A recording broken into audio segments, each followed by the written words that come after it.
যাই আমরা খড়িতে খড়িতে গেলাম, তারপরে ফসল তো নাড়তে এই বদ দোয়া করো, সালাম দিছি আল্লাহ ইমাতাতুল আযানিত তারিক।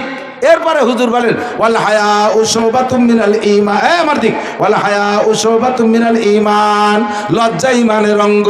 লজ্জা ঈমানের অঙ্গ কিভাবে হুজুর কয়?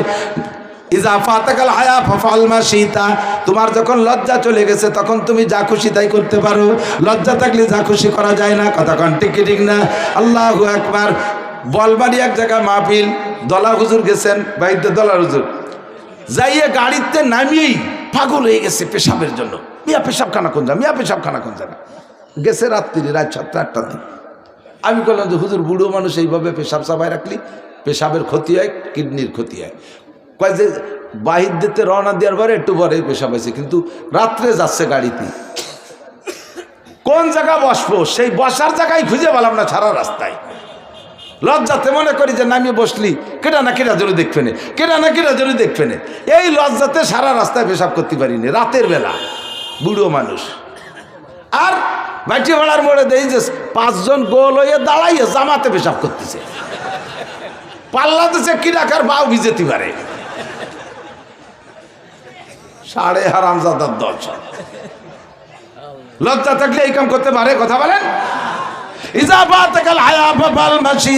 লজ্জা চলে গেলে যা খুশি করা যায়, কাঁচা দেওয়া যায় লজ্জা চলে গেলে, গালাগালি করা যায় লজ্জা চলে গেলে, মাথার কাপড় ফেলা যায় লজ্জা না থাকলে, পাশা বেরোনো প্যান্ট পরা যায়। দেখছেন না ভাষা বেরোন প্যান্ট কি ফার্স্ট ক্লাস ভাষা, এরকম খুলি দিয়ে বসে বসে বইছে প্যান্ট চলি ওদের দিয়ে বার হয়েছে, পায়খানা করে দিলে প্যান্টের কোনো আনে মাহাবে না। নামাজে গেছে সিজদার মধ্যে রুকুতি, গেঞ্জিটা এদিক চলিয়েছে, প্যান্টের দিক চলিয়ে ফাঁসার 2 গিরি বার হয়ে গেছে, পিছনালা হাসতে হাসতে চলে যাচ্ছে। এই জানাজ পড়বি না, কজুর আপনিও যাইয়েন না, যে ধ্যানকে কি ভাষা পারবেন আপনি জীবনের ভাষা বেরোন প্যান্ট পরতে? লজ্জা থাকলে এই প্যান্ট পরতে পারে? মার সামনে, মায়ের সামনে, বোনির সামনে, শাওড়ির সামনে, নাবির নিচে লুঙ্গি নামাই এক বেনাফল বর্ডারের দ্বারে পিলারের দ্বারে নিয়ে বাঁধছে। লজ্জা যদি থাকে তাহলে এইরকম জায়গায় লুঙ্গি পরতে পারে?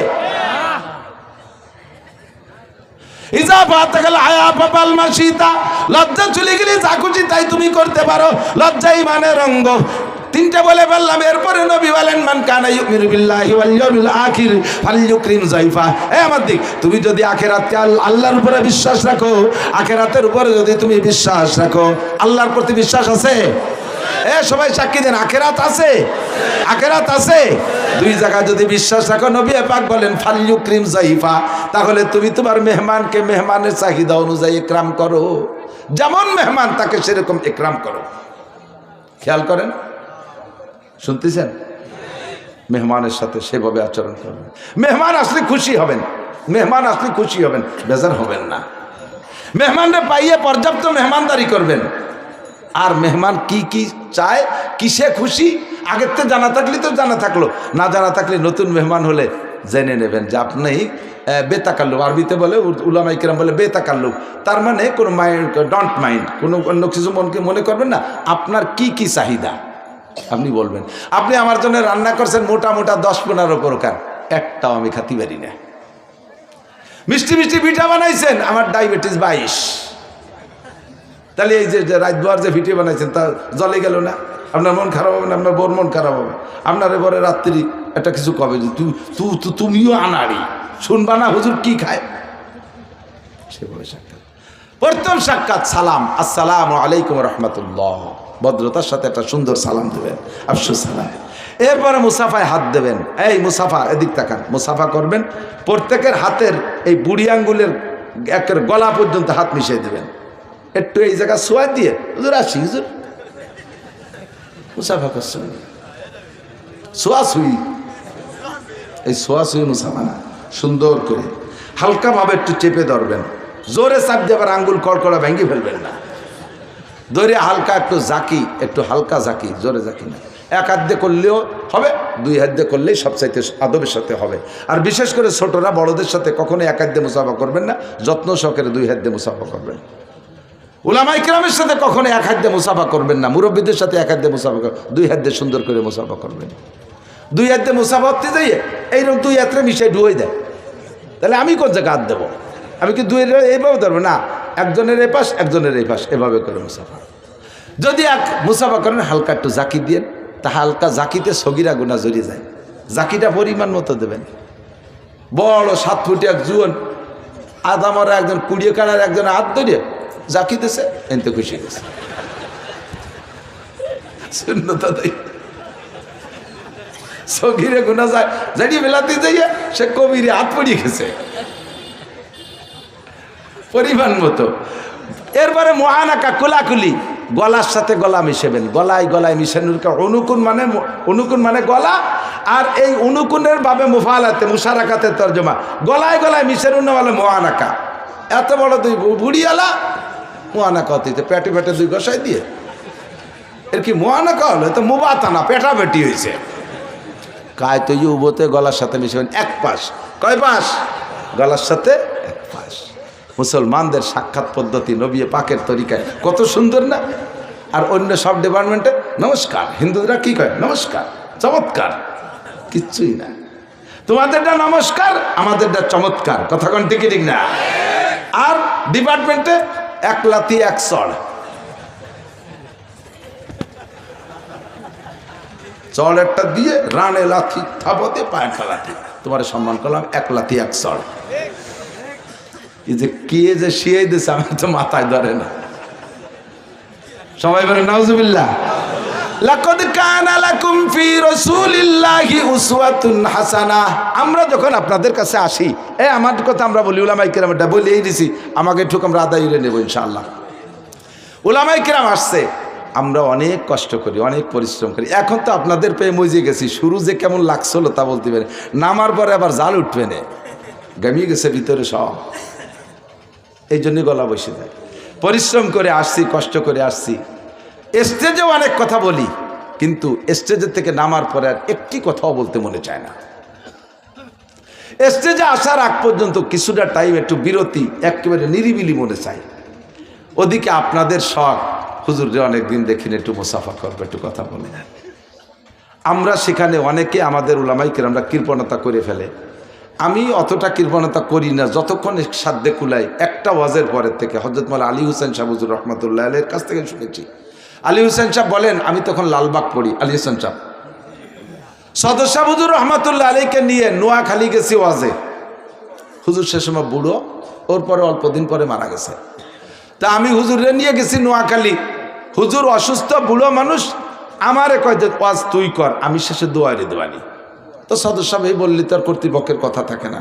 হুজুর অসুস্থ, বক্তা লাগা যায়। আলী হাসান সাহেবের এলেমও আছে, সাথে কণ্ঠ আছে, শিক্ষিত মানুষ। দুমসা বয়ান করছে 2-2.5 ঘন্টা। এরপরে সদর সাহেব হুজুর স্টেজে গেছে। হুজুর যে মুক্তাসার দোয়া করে দিয়েছে, দোয়া করে যখন নামতে গেছে, পুরো মাঠ চলে আইছে মুসাফা করার জন্য। আলী হাসান সাহেব তো জুয়ান মানুষ, সামনে যায় একজনে মুসাফা করতে আসবি না, দেখিস না হুজুর কথা বলো দুর্বল অসুস্থ হয়ে গেছে। বলার সাথে সাথে সদর সাহেব আলী হাসান সাহেব দুর্বল কি আমি হয়েছি না তুই হয়েছিস? হ্যাঁ, এরা মুসাফা করে, তুই মুসাফা ঠেয়ানুর কিনা? আমি এই জায়গায় বসবো, পুরো মাঠের সবার সাথে মুসাফা করবো। এর ভিতরে একটা লোক যদি জান্নাতে যায়, আর আমি যদি তার সাথে দুনিয়ায় মুসাফা করা থাকে, কিয়ামতের ময়দানে সে আমার ধুয়ে যেতে পারবে না। তুই মুসাফা ঠেকাইস।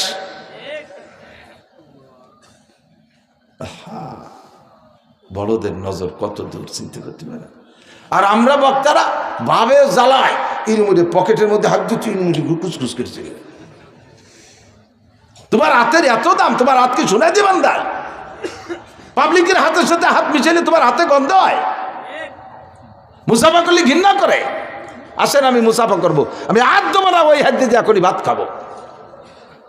আপনার হাতের মধ্যে আমার রোগের শিফা থাকতে পারে। আপনার হাতের ছোঁয়ার ভিতরে আপনি ভয় পাচ্ছেন যে রোগ জীবাণু থাকতে পারে না, আমি মনে করি এর ভিতরে হাতের ভিতরে হাতের ভিতরে শেফা থাকতে পারে। সবচেয়ে বড় কথা হলো ওই কথাটাই আজকে যার সাথে মুসাফা করব, কিয়ামতের ময়দানে যদি ও জান্নাতে যায়, আমি বলতে পারবো আমা তারিফুনি আনাল্লাজি সাফাহতু কাফিদ দুনিয়া, আমি সেই ব্যক্তি, আমারে চেনেন, আমি আপনার মাঠে বয়ান করেছিলাম, তবে আমার নানান অপরাধে ধরা পড়ে গেছি, আপনার সাথে মুসাফা করছিলাম, মনে পড়ে? সেদিন আপনি বলেন জি মনে পড়ে, আল্লাহ এই লোকটা হুজুর হলিও আমার সাথে মুসাফা করছে, আমি পাবলিক হইও বেচতে চলেছি, উনি ধরা খাইছে, আমার সুপারিশ ওনার একটু মাফ করে দেন, আপনার সুপারিশ আমি নাজাত পেয়ে যেতে পারি। তবে আমি বসে আছি, একটু পরিশ্রান্ত হয়ে গেছে, আপনার একটু বিবেচনা করতে হবে। আপনারা বাড়িওয়ালা, আমরা মেহমান, আপনার বিবেচনা করতে হবে যে এখন কতটা সম্ভব হুজুরের অবস্থা দেখে সেইভাবে 2-5 জন মুসাফা করেন। এরপরে মুসাফা করিয়া ওই জায়গায় যে গাতি মারিয়ে বসে তো আর ওঠে না, বসতে বসতে ঠেলতে ঠেলতে আমার জায়গাতে সরাই ফেলাইতে সেই জায়গা বসে। আর দল ধরে নিয়ে গেছে, তাকে চোখ দিয়ে ইশারা দিয়ে দেখায়, দেখ হুজুরের সাথে আমার কত সম্পর্ক, দেখছিস গায়ে গায়ে মিশে পড়ছি, সেলফি তোল, ছবি তোল। এই ভঙ্গিতে যাবেন না।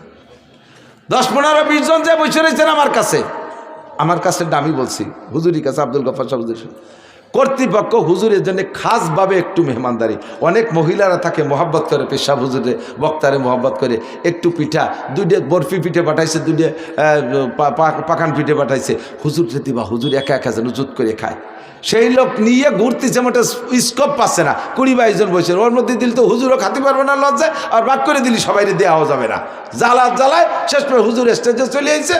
আরে হেনতে আমি চলে গেলাম গাড়িতে উঠে, ওই লোক চেন নিয়ে গেছে বাড়ি, কয় যে হুজুরে দেওয়ার সুযোগ পাইনি, বউ তুইবার যা খৈড়ুয়ে তোমার মতো মাইদু হয় না।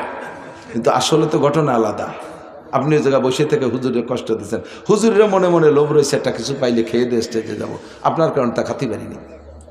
খাবারের সামনে আসলে যদি আপনি উপস্থিত থাকেন তখন 2টা সিস্টেম, হয় আপনি খাবেন, নইলে আপনি চলে যাবেন। যেখানে খানা খাচ্ছে 2-1 জন, সে জায়গায় আপনারা খালি মুখে বসে থাকবেন না, খানেওয়ালাদের কষ্ট হয়, লজ্জা লাগে। এই কথাগুলো আদবের সাথে সম্পর্ক। হুজুর বলেন আল্লামানি রব্বি ফাহসানা তালিমি ওয়া আদাবানি রব্বি ফাহসানা তাদিবি, আমারে সব কিছু পড়াই দিয়েছে আমার আল্লাহ, আদব তাহজিব তামাদ্দুন আদর্শ সব আমারে আল্লাহ শিখাই দিয়েছে। আল্লাহ কোরআনে কারিমের মধ্যে বলেন, এদিক ওয়া ইযা তাইমতুম ফান্তাশিরু, যখন তোমাদের খানা খাওয়া হয়ে যায় ঘর থেকে বের হয়ে যাও, ঘরের মধ্যে পালাক্রমে খানা হচ্ছে, তোমরা যে কজন খাইছো খাওয়া হয়ে গেছে, বেরোয় যাও। ওই জায়গায় বসে বসে খেজুরিয়া গল্প করে করে সময় নষ্ট করো না, বাড়িওয়ালারে কষ্ট দিও না, আরও মেহমান আছে তারাও খাবে, তাদেরকে কষ্ট দিও না। ওই যা টাইম তুম ফান্তাশিরু, খাওয়া হয়ে গেলে খাওয়ার জায়গা ছেড়ে দিয়ে বাইরে চলে যাও। একদল আছে বসে খাইয়ে দিয়ে এরপরেও হেরে বসে জাগর কাটতি তালে তাই, বিটিরাও খাতে পারে না, অন্য মেহমানরাও জায়গা পায় না, ঠিক কিনা? এগুলো মনে রাখবেন। আওয়াজের মধ্যে স্বাভাবিক কেউ কয় না, এই জন্য আমি 2 সাইডে কয়ে দিয়ে গেলাম। লেখত ভাই আসলে তাড়াতাড়ি নিয়ে আসেন, এখন আমি আর বাইরে উঠতেছি না, স্বাস্থ্য কুলাচ্ছে না। আল্লাহু আকবার। আমার দিক লাকাদ কানা লাকুম ফি রাসূলিল্লাহি উসওয়াতুন হাসানাহ, আমার নবীর আমলের প্রত্যেকটার মধ্যে আমার উত্তম আদর্শ রয়েছে। আমার আদর্শের জন্য দুনিয়ার কোনো নেতার পিছনে দৌড়ানো লাগবে না। আমার নেতার চাইতে বড় নেতা নাই, আমার নেতার আদর্শের চাইতে ভালো আদর্শ হইতে পারে না।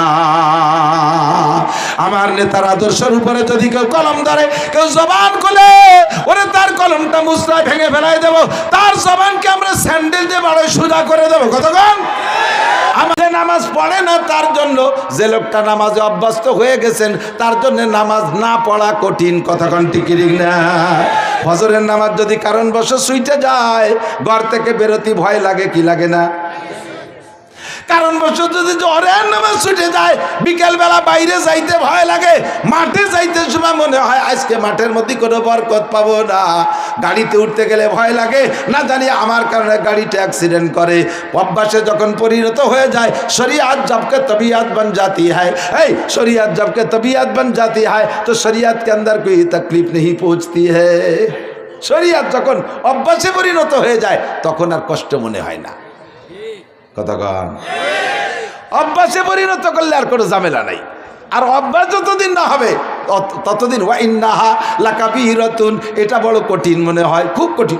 না বছরে না জড়ে গিরিয়ে শীতের চুমা উঠিয়ে আবার ঠান্ডা মানি, তা আবার একটু উল্টো পাল্টা হয়ে গেলি, গোসল আরো কি আরো না আরো। আর যারা অভ্যস্ত হয়ে গেছে তারা কারণবশত গোসল ফরজ হয়ে গেলে ওই ফরজ গোসল যত রাইতেই হোক না কেন, ওই সময় গোসল না করে বিছানে পিঠ দিতে ভয় পায়, না জানি যদি নাপাক অবস্থায় মরে যাই, ঠিক না? না জানি কি নাপাক অবস্থায় মরে যাই, এই ভয়তে সাথে সাথে যে গোসল, তার একটু খারাপ লাগে না। শরিয়াতকে তবিয়াতে পরিণত করেন, টুপি মাথায় দিয়ে অভ্যাস করেন, আর টুপি মাথায় দিতে কষ্ট হবে না। পাগড়ি পরার অভ্যাস করেন, পাগড়ি বাঁধলে মাথা ব্যথা হবে না। দাড়ি রাখার অভ্যাস করেন, তাহলে আর কোনোদিন চুলকবে না। প্রথম একটু রাখছে, খাইজনি দাড়ি তাতে চুলকয়, এবার কেটে ফেলে দিছে। এবার সে পুরুষঙ্গ গুড়াইতে মেরে দিছে।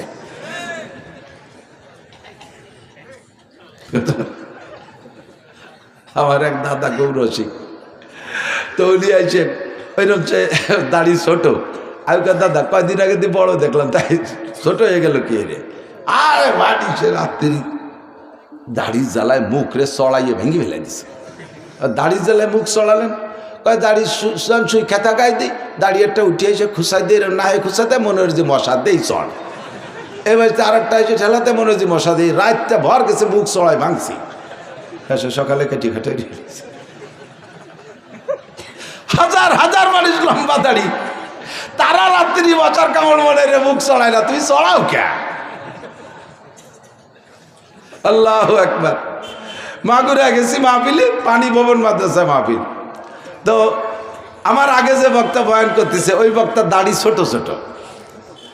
তো বক্তাদের সম্মানার্থে শ্রোতারা সামাসামি কিছু না বলে একজন একটা চিরকুট লিখে পাঠাইছে, হুজুর দাড়ি সম্পর্কে কিছু বলেন।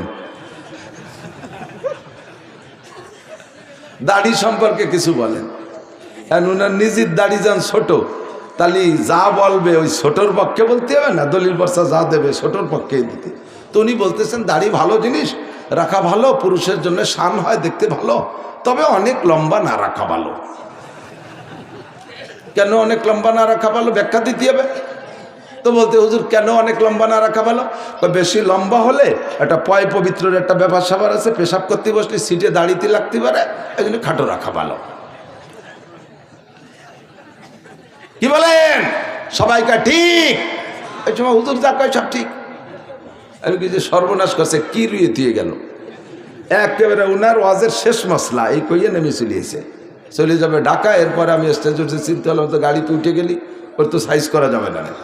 ও ভিতরে থাকতে বললাম, আপনারা যে দাড়ি খাটো দাড়িতে লম্বা দাড়িতে পেশাব লাগার বাড়িতে খাটো আর পক্ষে যদি ঠিক হয় তাহলে আর একটা ঠিক করেন। পেশাব করতে বসলে দাড়ি যত লম্বা হোক, সিটে দাড়িতে লাগার ভয়। পেশাব করতে বসলে শরীরের অন্য অঙ্গ এ দাড়ির চাইতেও পেশাবের বেশি নিকটে থাকে না? হ্যাঁ, পরনের কাপড়টা একেবারে নিকটে না? তাহলে যদি ওই বক্তা যদি দাড়িতে পেশাব লাগার বাড়িতে কাটে খাটো আরে, তো উনার প্রত্যেকবার পেশাব করতে হবে ন্যাংটা হইয়া লুঙ্গিতে লাগার বাড়িতে।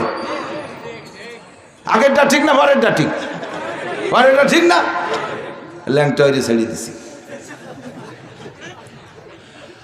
সুন্নতি পোশাকের অভ্যাস হয়ে গেলে আর সুন্নতি পোশাকে খারাপ লাগবে না। দস্তারখানের অভ্যাস হয়ে গেলে আর দস্তারখান বিছানুকে বিরক্ত মনে হবে না। মেশাকের অভ্যাস হয়ে গেলে আর মেশাকে কষ্ট মনে হবে না। কতক্ষণ না কেন? মসজিদে নামাজ পড়ার অভ্যাস হয়ে গেলে ঘরে নামাজ পড়লে তৃপ্তি পাবেন না। যারা রেগুলার মসজিদে নামাজ পড়েন সাক্ষী দেন বাবা, কারণ বছর যদি একক তো মসজিদে যাইতে না পারেন, ঘরে একা একা নামাজ পড়েন, দেখবেন একা একা নামাজ পড়লে বেশিরভাগ ভুল হয়ে যায়। 4 রিকাতালার নামাজে তো গড়বড় বাঁধবেই। 3 রিকাতেতে শুরু হয় 3 না 5, 4 না 5, 5 না 2, 2 না 1, নাকি বললাম না নাকি এলাম। সে শুরু করে একটা মনে আছে, আগের রিকাতে কোন শুরু করছি এনে কি এরবো, শেষে দেয় যে শেষ শুরু করে দিচ্ছে নাচ এনে, তাই কি এরবো, নানান হজবরল শুরু হয়ে যায়। এই নামাজ সুন্নত মসজিদেই পড়েন, দেখবেন 4 রিকাতে ভুল হয় না। আপনি বাড়ি পড়েন পিরাই কিন্তু ভুল হবে। মিথ্যে কথা কইছি? এই অ্যাক্সিডেন্ট তো আমারও হয় মাঝে মাঝে, যেদিন বাড়ি ভুল করমে পড়ি বেলায় এরকম হয়। শরিয়াতকে তবিয়াত বানালে না, শরিয়াত যদি তবিয়াত হয়ে যায়, অভ্যাসে পরিণত হয়ে যায়। যেই মহিলা বোরকা পরার অভ্যাস আছে, ওই মহিলা খালি মাথায় বিনা বোরকায় বাইরে যাইতে পারবে? কথা বলেন পারবে? আল্লাহ, একই মহিলা এক একটার এক এক স্বভাব। আমি মক্তবে যখন পড়াইতাম, ছাত্র বয়সে মক্তবে পড়াইতাম, 200-250 টাকা বেতন পাইতাম, তাই দিয়ে 2-3 ভাই পড়তাম। এই জন্যই মক্তবে পড়াইছি, ইমামতি করছি। তো সেই সময় ওই মেয়েরা যারা আসতো পড়তে, একটু বড় হয়ে উঠলে তাদের বলতাম যে তোমরা বোরকা পরে এসো। তো মহিলাটা বলতেছে, হুজুর আমার ইমান আছে। হুজুর, একটা মেয়ে বলতে আমার ইমান আছে। তোমার কিরম ইমান আছে?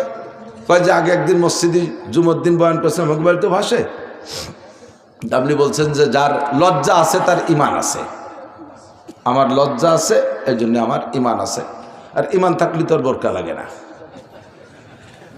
আমাকে তোমার কিরম লজ্জা আছে? কয় যদি আমার বোরকা পরতে লজ্জা করে। আর লজ্জা থাকলে ঈমান আছে, আর ঈমান থাকলে বোরকা লাগে না। শয়তান কোথাকার, শয়তানকে আমি তো খালি শয়তান, ওটা সাড়ে শয়তান। মহিলা যদি বোরকার অভ্যাস হয়ে যায় আর বিনা বোরকায় বাইরে যাইতে পারে না, মহিলা যদি নামাজের অভ্যাস হয়ে যায় আজান হইলে কোনো কামের মধ্যে আর হাত লাগায় রাখতে পারে না, সব কাম কাজ হইলা নামাজে যাইতে বাধ্য হয়। কথা কোন ঠিক ঠিক না? আল্লাহু আকবার বলতে যে সরে যাইতেছে যে মুনতাসির বলেই নিচে আগে হাজরে আলী বাহা এলোমেলো যেটা আসে সেটি কব। রাজি আছেন ইনশাআল্লাহ? যে যে জায়গার সমস্যা ওইগুলোই এসে যাবে ইনশাআল্লাহ। সবই আমার কার্য জরুরি। নুন ওয়াল কালামি মা ইয়াসতুরুন, আমি আপনি যদি হিদায়াতের বাণী গ্রহণ না করি আল্লাহর কিছু আসে যায় না। কাজেই কোরআন শরীফের যত মাসালা আছে এগুলো বলতে গিয়ে আল্লাহর কসম খাওয়ার কোনো দরকার নাই, কসমের কোনো দরকার নাই। কসম তো সমাজে ওই লোকটাই খায় যেই লোকটা নিজের স্বার্থ উদ্ধার করতে যাইয়া বাধাগ্রস্ত হয়। স্বার্থ উদ্ধার করতে গেছে, তারা বিশ্বাস করেন আমারে 10,000 টাকা দেন, কয় না তোরে টাকা দেবো না, তুই সিটার বাটপার। কয় আল্লাহর কসম শুক্রবারে দেবো। এই 10,000 টাকা নেওয়ার জন্য সে কসম খায়, নিজের বিশ্বস্ততা তৈরি করে। আমার আল্লাহ তো সিটার বাটপার না, আমার আল্লাহ ধোঁকাবাজ না। আল্লাহ আমার রব্বুল আলামিন, আমার আল্লাহ পাকের কথা কেউ খাইলেও ভালো না খাইলেও ভালো। আল্লাহ কেন কসম খায়? আল্লাহ কয় তোমাদের মতো সিটার বাটপাররা আমার কথা বিশ্বাস করো না, সেই জন্য আমি কসম খাই। আমি সিটার বাটপার সেজন্য কসম খাই না, তোমরা ধোঁকাবাজ কথা খাও না, এই জন্য তোমাদের সামনে কসম খেয়ে বলি। কসম খাইলেন কিসের কসম? আল্লাহর সৃষ্টি জগতের ভিতরে যত শ্রেষ্ঠ জিনিস আছে তার মধ্যে একটা হলো কলম। 5টা জিনিস বানাইছে আল্লাহ নিজ হাত দিয়ে। 1 নম্বরে আরশ, আল্লাহর আরশ আল্লাহ হাত দিয়ে বানাইছে। 2 নম্বরে কলম বানাইছে হাত দিয়া। 3 নম্বরে জান্নাতে আদন, 8টা জান্নাতের মধ্যে জান্নাতে আদন বানাইছে আল্লাহ হাত দিয়া। 4 নম্বরে মুসা আলাইহিস সালামের তৌরাত লিখেছে আল্লাহ হাত দিয়া। 5 নম্বরে গোটা মানব জাতির মাথা বানাইছে আল্লাহ হাত দিয়া। একটু কন্যা সুবহানাল্লাহ। এই 5টার প্রতি আল্লাহর দরদ বেশি, তাই আল্লাহ কলমের কসম কে বলে ওয়াল কলম। এ বান্দা ভালো করে শুনে নে, আমি কলমের কসম খেয়ে বললাম অল কলম। কি কয়? এই কসমের পরে বলে নুন ওয়াল কালামি মা ইয়াসতুরুন। নবী পাককে সান্ত্বনা দিচ্ছে, মা আনতা বিনিমাতি রাব্বিকা বিমাজনুন। হে নবী, আপনারে মক্কার আরবের কাফেররা পাগল কয়, আপনারে পাগল কয়। আপনি নাকি পাগল? আপনি একটু মন খারাপ করবেন না, আপনি যে পাগল না এর সার্টিফাই আমি আল্লাহ করে দিলাম। মা আনতা বিনিমাতি রাব্বিকা বিমাজনুন। আপনি আপনার রবের নিয়ামত, আমার নবী পাগল না। কথা বলেন ঠিক কি ঠিক না? আমার নবীরে যে পাগল কয় ওইটা একেবারে দামড়া ছাগল। জোর হলো না? ওইটা কি? দামড়া ছাগল, ফাটা ছাগল, ফাটা ফাটা ফাটার গায়ে দেখছেন না তিব্বতা তোরের গিরান। অবদার পর দাঁড়ায় থাকবে, এই পাশে 2 কিলোমিটার দূরিতে টের পাওয়া যায় যে জাঙ্কেল দাঁড়ায় রয়েছে এখানে, যার নাম হলো বোমরা ফাটা। হ্যাঁ, আমার নবীরে নিয়ে যারা সমালোচনা করে, নবীকে পাগল বলে, চরিত্রহীন বলে, ওরাই অরিজিনাল চরিত্রহীন। ঠিক কিনা? মক্কার আরবের এক লোক নবী পাককে গালি দিছে, এক কাফের নবী পাককে গালি দিছে সরাসরি। তো গালি দেওয়ার পরে হুজুর আলাইহিস সালাম বললেন, এই খবর নাও, এই ছেলেটার জন্মের মধ্যে সমস্যা আছে, ছেলেটার জন্মের মধ্যে। ওই ছেলেটা যদিও কাফের, ওর বিশ্বাস যে মুহাম্মদ সাল্লাল্লাহু আলাইহি ওয়াসাল্লাম যা বলছে ওর মধ্যে সন্দেহ নাই। ও ডাইরেক্ট ওর মার কাছে চলে গেছে, মা মুহাম্মদের কলেমা পড়ি নাই, মুহাম্মদের ইসলাম গ্রহণ করি না, তবে মুহাম্মদ মিথ্যে কথা বলে না। আমি তারে গালি দিলে সে আমাকে বলল যে এই ছেলেটার জন্মের মধ্যে সমস্যা আছে। মা তুমি সত্যি কথা কও দি, আমার জন্মের মধ্যে সমস্যা আছে নাকি? ওর মা কয় যে আল্লাহে তোর জন্মের মধ্যে সমস্যা আছে, তুই যে বাপের পরিচয় দিস ওটা তোর বাপ না।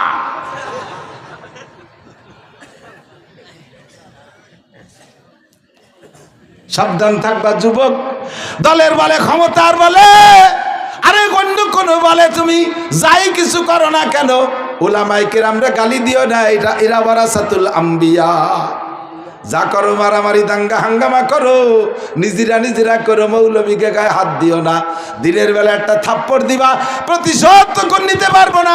গভীর রাত্রে আমার মামলার একটা কোর্ট আছে, শেষ রাত্রে ওইটা 2 রাকাত তাহাজ্জুদ পড়ে মালিকের কাছে তোর নামে মামলা দেব। কালকে সকাল 9টা হইতে হইতে তুই ট্রাকের তলে ডলে যাবি। একে চশমে জাদান গাফেলা যা শাহনাবাসী, একে চশমে জাদান গাফেলা যা শাহনাবাসী, শায়াদ কেনে গা কোনাদা গাহনাবাসী। আমরা দিন রাত ভরে শাহ পর্যন্ত 5টা নম্বরে আল্লাহকে নক করেছি।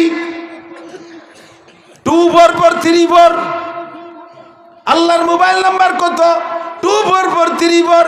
2 ফজরের 2 রাকাতে একটা নক করেছি, 4 জোহরের 4 রাকাতে আর একটা নক করেছি, দ্বিতীয় ভোর আসরে আর একবার নক করেছি, 3 মাগরিবের 3 রাকাতে নক করেছি, লাস্টে ঈশায় 4 রাকাতে নক করে শুয়ে রইছি, আল্লাহ রিসিভ করে নাই। শেষ রাত্রি আল্লাহ নিজে ব্যাক কল করছে, কয় আলা মুস্তাগফিরিন ফারজুকা, আলা মুস্তাগফিরিন ফাগফিরা, আলা মুস্তারজিকিন ফারজুকা, আলা মুস্তাগফিরিন ফাওয়াফিয়া, আলা কাজা আলা কাজা। কে আছিস গুনাহগার চলে আয়, আমি তোর কল ব্যাক করছি, আয় উঠে আয়, তোরে ক্ষমা করব। কে আছিস অভাবী চলে আয়, আমি তোর অভাব দূর করব। কে আছিস রুগ্ন চলে আয়, আমি তোরে শিফা দিয়ে দেব। কে আছিস কোন বিপদে, আরে কারে কোন জায়গা কারা থাপড়াই চাইছে আমার কাছে মামলা দে, আমি ফজর হইতে হইতে বিচার করে ফেলাই। ছোট্ট মাদ্রাসার তালবি আলিম থাপ্পড় একটা দিয়েছ বন্ধু, সেই সময় প্রতিশোধ নিতে পারে নাই। ও শেষ রাত্রে হেফজোখানার ছেলে, কেরাতখানার ছেলে, ও শেষ রাত্রে উইটা 2 রাকাত নামাজ পড়ে আগে তোমার নামে মামলা দিয়ে দিয়েছে। রব্বুল আলামিন মাদ্রাসায় যদি পড়তে হয় তাহলে সম্মানের সাথে পড়বো। তোমার দিন শিখতে এসে এভাবে আইসো পাইসো, আড়াইনে বাড়াইনে রাতে চর থাপ্পড় খাবো, সহ্য হয় না। আল্লাহ কায় মন খারাপ করিস, কোরআন শরীফ ভর্তি থাক, ফজরের সময় মাইকে খবর পাবি। ফজরের নামাজের আজান হওয়ার আগে আগেই খবর আসতো, শোক সংবাদ, শোক সংবাদ, শোক সংবাদ। কি হয়েছে? অমকের বিটা অমক 16, 18, 20, 22 বছরে ধামলা, রাতের বেলা হঠাৎ করে স্ট্রোক করে মরে গেছে। এ ঘটনা ঘটতে পারে? জোরে বলো পারে? সকালবেলা মোটর সাইকেল নিয়ে রাস্তায় যাবি, বালির ট্রাকের সাথে ডলে যাবি, কুত্তর গোস্ত কোনটুক আর তোর গোস্ত কোনটুক আলাদা করা যাবে না, সাবধান থাকবি। আরে যদিও সামনের বার তোরে কইতে পারলাম না তোর জন্মের দোষ আছে, তুই জারোর সন্তান, হারামজাদা জাইরুর বাচ্চা, সামনের বার কইতে পারলাম না, তবে তোর বিয়াদবিতে বুঝে নেছি তোর জন্মের মধ্যে দোষ আছে। নবী পাককে আল্লাহ পাক বলেন ওয়া ইন্নাকা লাআলা ওয়া ইন্না লাকা লাআজরান গায়রা মামনুন, আপনার জন্য অপরিসীম সীমাহীন নিয়ামত, পুরস্কার, প্রতিদান আমার পক্ষ থেকে রয়েছে। হে নবী, আপনি 1 নম্বর পুরস্কার নিয়ে নেন। ওয়া ইন্নাকা লাআলা খুলুকিন আযীম, যে যা বলে বলুক কিচ্ছু আসে যায় না, আপনি সর্বোত্তম চরিত্রের অধিকারী। 2.5-3 লক্ষ নবী রাসূলের, আরে দুনিয়ার সাধারণ মানুষ বাদ দাও, 2.5 লক্ষ 3 লক্ষ নবী রাসূলের চরিত্র তো বাছাই করা চরিত্র। এই 3 লক্ষ নবী রাসূলের চরিত্রকে এক জায়গা করলে যতটুকু হয়, আমার একা নবী একার চরিত্র তার চাইতে সুন্দর। ঠিক কিনা? এই নবী, হ্যাঁ যুবক আমার দিক শোনা, খেয়াল করো, এই নবীওয়ালার চরিত্র তুমি অর্জন করবা, তুমিও দামি হয়ে যাবা। কত বলবো নবীওয়ালার চরিত্র, আমি 2-3টে বলে শেষ করে দেবো, এর মধ্যে লিয়াকত ভাই চলে আসবে। কষ্ট হয়ে যাচ্ছে আপনাদের? বলেন 31শে জানুয়ারি কৃষির মধ্যে কি কয়ে তো নিচ্ছে, যাইলেও কব আজকে। বলেন 31শে জানুয়ারি কবেন না? এই তারিখটা বললে নেকি হবে আজকে, অন্য দিন অন্য মাসের তা বছরের তা করলে হবে না। 31শে জানুয়ারি, একটু জোরে কর না, আরেকবার 31শে জানুয়ারি, 1-2 ফেব্রুয়ারি 2025 টঙ্গী বিশ্ব ইজতেমা। মনে থাকবে তো? যাতে ভুলিয়ে না যান, পরে আমি ভুলিয়ে না যান, এই জন্য মাঝখানে 1 সবক পড়াই নিলাম। এরকম জুমলায় মোতারি যা, ঠিক আছে? আমার নবীর চরিত্রের মধ্যে থেকে 2-1টা চরিত্র আমরা শিখে নিলি ভালো হয় না? হুজুর আলাইহিস সালাম বলেন, আমি মেহমানদারির ডাক বলি আজকে, মেহমানদারিটা, কারণ আমাকে তো ঘুরে ঘুরে খেয়ে বেড়ানো লাগে, এটা একটু করলি পরে আমাকে একটু লাভ হয়। বর্তমানে আল্লাহর রহমতে আমার অন্য কোনো ওয়াজ আমলে কেউ আনুক আর না আনুক, একটা ওয়াজ যা আমলে আছে আমি খুব খুশি আছি আলহামদুলিল্লাহ। এই যে ফিটের ওয়াজ যেন কবে করছি, যে হানে যায় ফিটিয়া, আর বাড়ির ফিটের চিন্তা লাগে না আমার। ওরা কায় কাকে ডাকা ডাকা গো, দান চাল কিনে দিচ্ছি, চিনি মিনি কিনে গুড় মুড় দিয়ে ঘর ভরে দিতেছি, তোমরা কমাবতী বানায় খালি খাও না খালি না খাও, আমার অভাব নাই। শীতেই ভিটে সিজনের শুরুতে শূন্য ছিটে, ভাজা ছিটে, দুধ ছিটে, গুড় ছিটে, তারপরে কি কয় এই গোশ ছিটেই খাই সত্যি পারতেছিলে। তারপরে সিরা গেঞ্জি জানেন, চিত্রটি এ খুব খাচ্ছি আল্লাহর রহমতে, আজও 2 জায়গা খাইছি আলহামদুলিল্লাহ। নবী পাক বলেন, আমার দিক তাকান, মান কানা ইমানের অঙ্গ, হাসি উড়াই দিয়েন না। আমার ওয়াজের সিস্টেমই আমাকে আল্লাহ তাআলা এইভাবে বাচনভঙ্গি দিয়েছে, হাসাহাসির ভিতর দিয়ে কেউ অপারেশন করে নাড়ি বাড়ি নিয়ে যাব, আবার কেউ মলম দিয়ে ঠান্ডায় দিয়ে দেবো। শেখ সাদি রহমাতুল্লাহ আলাইহি বলেন, দরস্তি নরমি বাহামদার বেহাজ চুপা আছে দেখে যার রাহা আমার হামনে আজ। ডাক্তারের চিকিৎসা 2 রকমই, মলমও আছে আবার অপারেশনও আছে। তো অপারেশন করতে গেলে আগে একটু অবাস করে নিতে হয়, এই অবাসটুকু হলো হাসি আনন্দের মধ্যে দিয়ে সেটি বেলায় দেয় আর কি। আর না যদি অবাস না করে যদি পোষ দেয়, তাহলে রুগীতে ডাক্তারের লাথিতে চিৎ করে বেড়াতে পারে না, ওইটা পোষ খাইয়ে দেখছিস কোনো দিন, আমি অপারেশন করবো তোরে, এই জন্যই সব তা লাগে। কষ্ট হচ্ছে নাকি? আল্লাহ নবী বলেন, এই ইমানের অঙ্গ, লিল ইমানে বিদুয়া সাবুনা শোভা, ইমানের 77টা শাখা। কয়টা? 77 শোভা, ফি রিওয়ায়াতিন বিদুয়া 70 শোভা, 77টা শাখা। ফাআফজালুহা, এই 77টা ইমান, এই যুবক আমার দিক, ইমানের 77টা শাখা। কয়টা শাখা? কিসের শাখা? কিসের শাখা? ইমানের কয় শাখা মনে থাকবে তো? 77টা বলার সময় হবে না আজকে, 2-3টে কব। একটা হলো ফাআফজালুহা, 1 নম্বর হলো কাউলু লা ইলাহা ইল্লাল্লাহ, লা ইলাহা ইল্লাল্লাহ, লা ইলাহা ইল্লাল্লাহু মুহাম্মাদুর রাসূলুল্লাহ। ইযআন বিল কলব ওয়া ইকরার বিল লিসান, অন্তরে পরিপূর্ণ বলেন আল্লাহ আমার কে? আল্লাহ আমার রব। আল্লাহ আমার রব কে? ইবাদত পাবে কে? আল্লাহ ছাড়া কোনো মাবুদ, মুহাম্মাদুর রাসূলুল্লাহ ছাড়া আর কোনো নবী শেষে জোরে বলেন আছে? এই কলেমা বলে ইকরার করা, এটা হলো ইমানের 1 নম্বর সর্বশ্রেষ্ঠ। এরপরে হুজুর বলেন ওয়া ইমাতাতুল আযানিত তরিক। খেয়াল করেন, ইমাতাতুল আযানিত তরিক, ইমানের একটা শাখা হলো রাস্তা থেকে কষ্টদায়ক জিনিস ফেলে দেওয়া। রাস্তাতে একান ইট পড়ে রয়েছে, পাও দিয়ে সরাই দেবেন, একান ডাল নামিয়ে সরাই দেবেন, আপনার ইমান তাজা হবে আর একজন মানুষের খেদমতের জন্য। কথা কন ঠিক না? আর যেসব এলাকায় রাস্তার উপরে ধান নাড়ে, কলই নাড়ে, গম নাড়ে, ফসল নাড়ে, আছে নাকি? আছে না? অন্যাসে ঠেলে ঠেলে খালের মধ্যে ফেলাই দেবেন। রাস্তা কিন্তু আর কলই নাড়া ধরে উঠোন বানাইছে নাকি? হ্যাঁ, আমাকে ওই পাশে গোপালগঞ্জ যাইতে, আমার বাড়িতে গোপালগঞ্জ যাতে এক গ্রামের নাম মানিহার, হিন্দু জুমচা, এইরকম উঁচু হয়ে খেসারি কলই নাড়ছে। আমি যাচ্ছি মোটর সাইকেলে, ওর মধ্যে কোনো মতে মোটর সাইকেল ঢুকতে পারবো না। এর মধ্যে ব্যান এলা আইসে, এদের আগে তো পাও ব্যান না, ব্যান আগে তো বইছিল না, এদানি মোটর ব্যান হয়েছে না, সে মোটর ব্যান গতিতে গতিতে ঢুয়ে দিছে, ঢুকে দিলে আটকে গেছে। এখন মোটর ব্যান খ্যাট খ্যাট খ্যাট খ্যাট করতেছে, মোটর কাকা পারতেছিলেন, আমি ঠেলা দাও। আমি ওই দিয়ে সাইডে একটু ফাঁকা জায়গা, ওই পাশে আমার মোটর সাইকেল তো 2 চাকা ওই দিক দিয়ে নিছি, সে কলই নাড়া বেটি ফাঁসে থাই আমার দিকে কিন্তু ঘুরাইছে হেরেছে। আর কত দেখলে কত বড় কুজলো হুজুর, আমি কলই নাড়ছনটা মলিয়ে দিয়ে যাবো, উনি নিচে দিয়ে যায়। আমি হাসতে হাসছিল পুরে যাচ্ছি, ও আমার বিপদে ফেলাবে বলে কলই নাড়ছে, আমি বিপদ থেকে পাশ কাটিয়ে চলে যাচ্ছি বলে আমার বড় রাগ, আর আমার কা কুজলো হুজুর। আস্তাগফিরুল্লাহ। ইমাতাতুল আযা, রাস্তায় কলাই নাড়া, ধান নাড়া, যে কোনো ফসল রাস্তা থেকে নেওয়া, এটা সম্পূর্ণ হারাম, জায়েজ নাই। আপনি মানুষকে কষ্ট দিচ্ছেন, গাড়িওয়ালারে কষ্ট দিচ্ছেন, হাঁটাওয়ালারে কষ্ট দিচ্ছেন, কথা বলেন না কেন? আর ফসল সাইডে হলি মহিলারা সব নিয়ে রাস্তায় চলে যাবে। আল্লাহরে কই যে আল্লাহ দান দাও, কলই দাও, মুসরি দাও, দুনিয়া দাও, পিঁয়াজ দাও, সবটা দাও। আল্লাহকে তুরা মৌলবীরা তো দোয়া হরিস যে দেশে যদি সাইডে হয় তাহলে তোমরা সাইডে কালেকশন হতে পারো, কিন্তু ফসল সাইডে দিল্লি দেওয়া যে রাস্তায় যে ড্যান্স করতেছে দিন ভোরে রাস্তায় মলি ভেঙে থুইছে, আমরা মলি টলি দিয়েছি। আগে তো মল তো গরু দিয়ে, এখন মলের অফিসার দিয়ে, প্রাইভেট কার দিয়ে বড় বড় অফিসার মুফতি সব মহাদেশকে জুড়িয়ে দিয়েছে গরুর মতো। আমরা মলি টলি থুয়ে যাব, সন্ধ্যের আগে আসরের পরে যে মহিলায় কুলো নিয়ে ড্যান্স করতে তাহলে আল্লাহকে দান দেব কি দিলি তো নিয়ে বৌদের রাস্তায় না সাথী তালে, তাও ফসল চাইতে দিলি রাস্তায় উঠে ফেলা দেবেন ঠেলিয়া। ইমাতাতুল আযানির তরিক, এটা ইমানের অঙ্গ। কেন আপনি নাড়বেন রাস্তায়? আপনার বাড়ি নাড়েন, এই রাস্তা যদি পাকা না হতো মাটি হতো তাহলে কেতেন, সে সময় তো আসতেন না।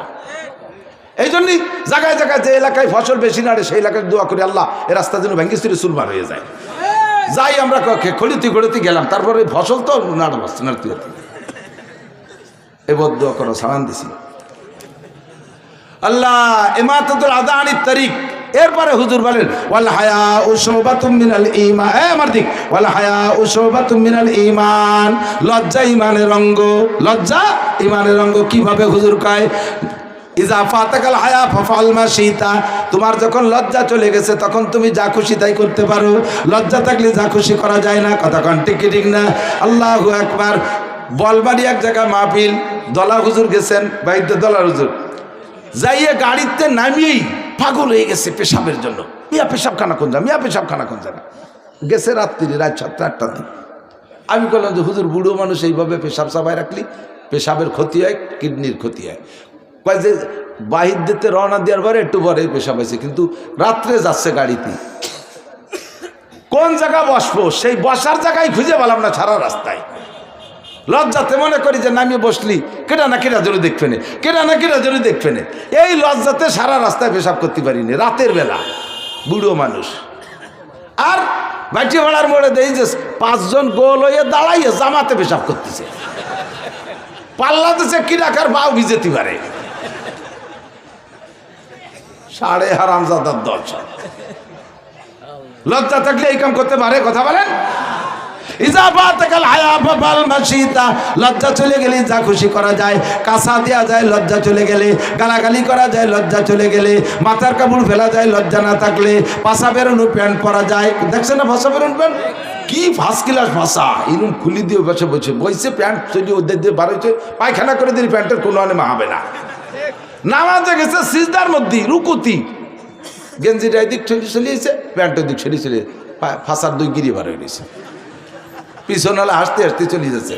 এই জানাজ পড়বি না, কজুর আপনিও যাইয়েন না, যে ধ্যানকে কি ভাষা পারবেন আপনি জীবনের ভাষা বেরোন প্যান্ট করতে? লজ্জা থাকলে এই প্যান্ট করতে পারে? মার সামনে, মায়ের সামনে, বোনির সামনে, শাওড়ির সামনে, নাবির নিচে লুঙ্গি নামাই এক বেনাফল বর্ডারের দ্বারে পিলারের দ্বারে নিয়ে বাঁধছে। লজ্জা যদি থাকে তাহলে এইরকম জায়গায় লুঙ্গি পরতে পারে?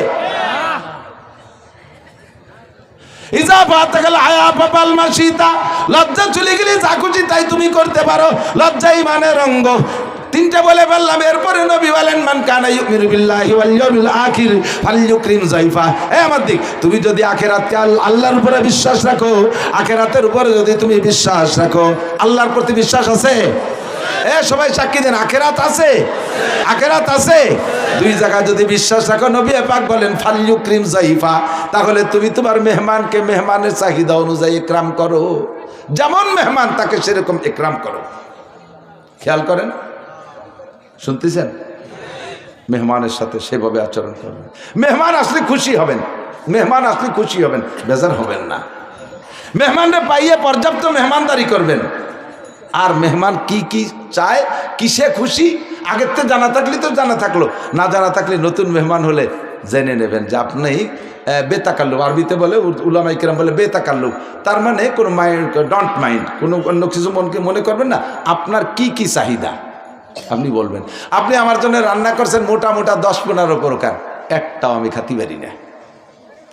মিষ্টি মিষ্টি পিঠা বানাইছেন, আমার ডায়াবেটিস 22, তাহলে এই যে রাতভর যে পিঠে বানাইছেন তা জলে গেল না? আপনার মন খারাপ হবে না? আপনার বোর মন খারাপ হবে? আপনার এবারে রাত্রি একটা কিছু কবে যে তুমিও আনাড়ি, শুনবা না হুজুর কি খায়? সেভাবে সাক্ষাৎ, প্রথম সাক্ষাৎ সালাম, আসসালামু আলাইকুম রহমতুল্লাহ, ভদ্রতার সাথে একটা সুন্দর সালাম দেবেন, আফসুস সালাম। এরপরে মুসাফায় হাত দেবেন। এই মুসাফা, এদিক তাকান, মুসাফা করবেন, প্রত্যেকের হাতের এই বুড়ি আঙ্গুলের একের গলা পর্যন্ত হাত মিশিয়ে দেবেন, একটু এই জায়গা ছোঁয়া দিয়ে হুজুর আসি হুজুর মুসাফা করছেন, ছোঁয়াছুঁই, এই ছোঁয়াছুঁই মুসাফা না, সুন্দর করে হালকাভাবে একটু চেপে ধরবেন, জোরে চাপ দিয়ে আবার আঙ্গুল কড়কড়া ভেঙে ফেলবেন না, ধরে হালকা একটু জাকি, একটু হালকা জাকি, জোরে জাকি না। এক হাত দিয়ে করলেও হবে, দুই হাত দিয়ে করলেই সবচাইতে আদবের সাথে হবে। আর বিশেষ করে ছোটরা বড়দের সাথে কখনো এক হাত দিয়ে মুসাফা করবেন না, যত্ন সহকারে দুই হাত দিয়ে মুসাফা করবেন।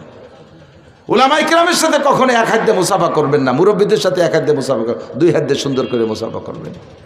দুই হাত দিয়ে মুসাফা করতে যাইয়ে এইরকম দুই হাতরে মিশিয়ে ডুয়ে দেয়, তাহলে আমি কোন জায়গায় হাত দেবো? আমি কি দুই এইভাবে ধরবো না, একজনের এই পাশ একজনের এই পাশ, এভাবে করে মুসাফা। যদি এক মুসাফা করেন হালকা একটু জাকি দিয়ে, তা হালকা জাকিতে সগিরা গুণা জড়িয়ে যায়, জাকিটা পরিমাণ মতো দেবেন। বড় 7 ফুটি এক জুয়ন আদামরা একজন 20 কাড়ার একজন হাত ধরিয়ে জাকি দিয়েছে, এনতে খুশি গেছে, শূন্যতা দেয়, সগিরে গুণা যায় জাড়িয়ে বেলাতে যাইয়া সে কবিরে হাত পড়িয়ে গেছে পরিমাণ মতো। এরপরে মহানাকা কোলাকুলি, গলার সাথে গলা মিশাবেন, গলায় গলায় মিশানোর অনুকুন মানে গলা, আর এই অনুকুনের ভাবে মুফালাতে মুশারাকাতে তর্জমা, গলায় গলায় মিশানোর না বলে মহানাকা। এত বড় দুই বুড়িয়ালা মহানাকা হতে পেটে পেটে দুই গসাই দিয়ে, এর কি মহানাকা হলো? তো মুবাতানা, পেটা বেটি হয়েছে। কায় তো ইউবতে গলার সাথে মিশাবেন এক পাশ, কয় পাশ? গলার সাথে এক পাশ। মুসলমানদের সাক্ষাৎ পদ্ধতি নবী পাকের তরিকায় কত সুন্দর না? আর অন্য সব ডিপার্টমেন্টে নমস্কার, হিন্দুরা কি কয়? নমস্কার, চমৎকার, কিচ্ছুই না। তোমাদেরটা নমস্কার, আমাদেরটা চমৎকার, কথা কোন ঠিক ঠিক না? আর ডিপার্টমেন্টে এক লাথি এক চড়, চড় একটা দিয়ে রানে লাথি থাপতে পায়ে লাথি, তোমার সম্মান করলাম, এক লাথি এক চড়। এই যে কে যে শিয়াই দিয়েছে আমি তো মাথায় ধরে না। সবাই বলে নাউজুবিল্লাহ। লাকাদ কানা লাকুম ফি রাসূলিল্লাহি উসওয়াতুন হাসানাহ। আমরা যখন আপনাদের কাছে আসি, আমার কথা আমরা বলি, উলামায়ে কেরামটা বলেই দিছি, আমাকে ঠুক আমরা আদায় করে নেব ইনশাআল্লাহ। উলামায়ে কেরাম আসছে, আমরা অনেক কষ্ট করি, অনেক পরিশ্রম করি। এখন তো আপনাদের পেয়ে মজে গেছি, শুরু যে কেমন লাগছিল তা বলতে পারি, নামার পরে আবার জাল উঠবে না, গামিয়ে গেছে ভিতরে সব, এই জন্য গলা বসে যায়। পরিশ্রম করে আসছি, কষ্ট করে আসছি। স্টেজেও অনেক কথা বলি, কিন্তু স্টেজের থেকে নামার পরে আর একটি কথাও বলতে মনে চায় না। স্টেজে আসার আগ পর্যন্ত কিছুটা টাইম একটু বিরতি, একেবারে নিরিবিলি মনে চাই। ওদিকে আপনাদের শখ, হুজুরে অনেকদিন দেখিনি, একটু মুসাফা করবো, একটু কথা বলে। আমরা সেখানে অনেকে আমাদের উলামায়ে কেরামরা কৃপণতা করে ফেলে। আমি অতটা কৃপণতা করি না, যতক্ষণ সাধ্যে কুলাই। একটা ওয়াজের পরের থেকে হযরত মাওলানা আলী হোসেন সাহেব হুজুর রহমাতুল্লাহ আলাইহির কাছ থেকে শুনেছি। আলী হোসেন সাহেব বলেন, আমি তখন লালবাগ পড়ি, আলী হোসেন সাহেব সদর সাহেব হুজুর রহমাতুল্লাহ আলাইহিকে নিয়ে নোয়াখালী গেছি ওয়াজে। হুজুর সে সময় বুড়ো, ওর পরে অল্প দিন পরে মারা গেছে। তা আমি হুজুরে নিয়ে গেছি নোয়াখালী। হুজুর অসুস্থ, বুড়ো মানুষ, আমারে কয় যে ওয়াজ তুই কর, আমি শেষে দোয়ারে দেওয়ানি। তো সদর সাহেব এই বললি তার কর্তৃপক্ষের কথা থাকে না, হুজুর অসুস্থ, বক্তা লাগা যায়। আলী হাসান সাহেবের এলেমও আছে, সাথে কণ্ঠ আছে, শিক্ষিত মানুষ, ধুমসা বয়ান করছে 2-2.5 ঘন্টা। এরপরে সদর সাহেব হুজুর স্টেজে গেছে। হুজুর যে মুক্তাসার দোয়া করে দিয়েছে, দোয়া করে যখন নামতে গেছে, পুরো মাঠ চলে আইছে মুসাফা করার জন্য। আলী হাসান সাহেব তো জুয়ান মানুষ, সামনে যায়